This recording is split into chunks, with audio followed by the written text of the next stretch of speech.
is, for a lot of people, it's odd. Why would an environmental group be opposed to green power? I mean, initially when I heard about green power, when you hear about hydropower, you think, oh my God, with climate change and global warming, bring it on. It doesn't matter, who's producing it, where it comes from. It's clean, it's green, it's not producing carbon. And then what we did, we started looking a little bit more closely at what the government was calling green power in regards to hydro in British Columbia. And when we looked really closely, we were pretty shocked. And, BC, typically up until 2002, they bought their hydro from BC Hydro, which was a Crown corporation. And that the money that came from BC Hydro flowed back to public coffers. There was, by no means were the big dams perfect, and there was environmental impacts, but there was public oversight, there was public input. And then in 2002, the BC government decided that BC Hydro could no longer develop and create hydropower. And so it went to the private sector. And what we have is we have a gold rush right across the province.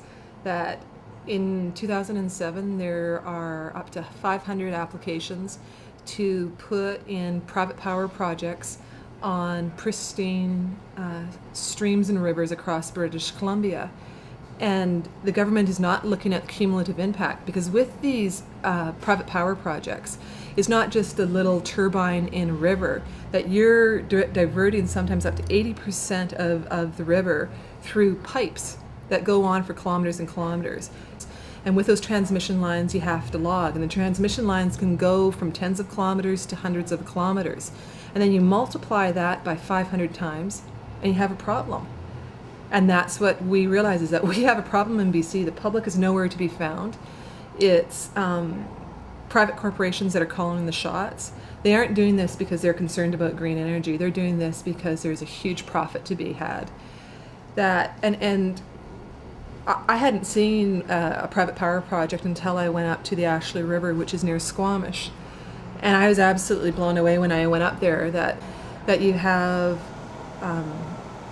big road going in, you have tons of logging, you have transmission towers there, you have a large company called Ledcor, which is the owner of this private power project.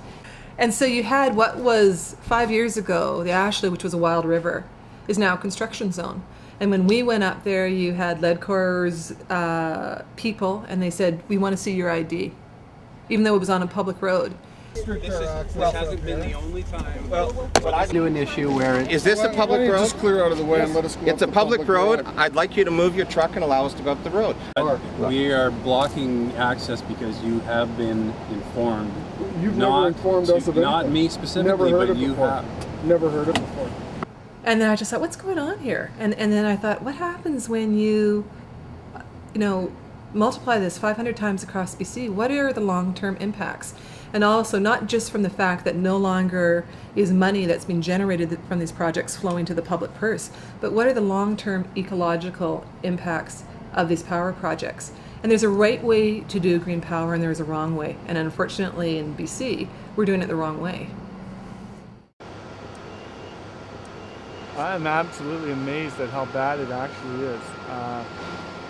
When you hear that at public meetings, you hear them talking about these projects, and the little bits you hear from other people, when you come out and actually see it, it is a disaster. It's worse than any logging I've seen in the pit, any mining that's been on there. Like, this is total destruction of an area. The reality is the impacts of the actual construction of the site is such that it couldn't be called green on any terms. It's a massive impact on the habitat, on the wildlife in the area. It's not a project that is in the best interest, certainly, of British Columbia. They're trying to dupe the public. This is not green. When you have such incredible impacts on fish, on the environment, on the scale of this project, this is so far from green. It just appalls me. This is the area where 8 power projects are being proposed that will divert every major tributary of the Upper Pitt River. This would cause great harm to the salmon populations that are up there. This area is the last stronghold of wild salmon in the lower Fraser Valley. The best way to see the impacts in British Columbia is to look at the Google Earth map. It's an interactive map available through any one of the websites, hydrofaxbc.ca or ashlew.info or saveourrivers.ca. And you can see every single one of these rivers, every one of these watersheds in private hands. It's an amazing thing to see. And when you're able to actually visualize the number of rivers that are being taken from us, it has quite an impact.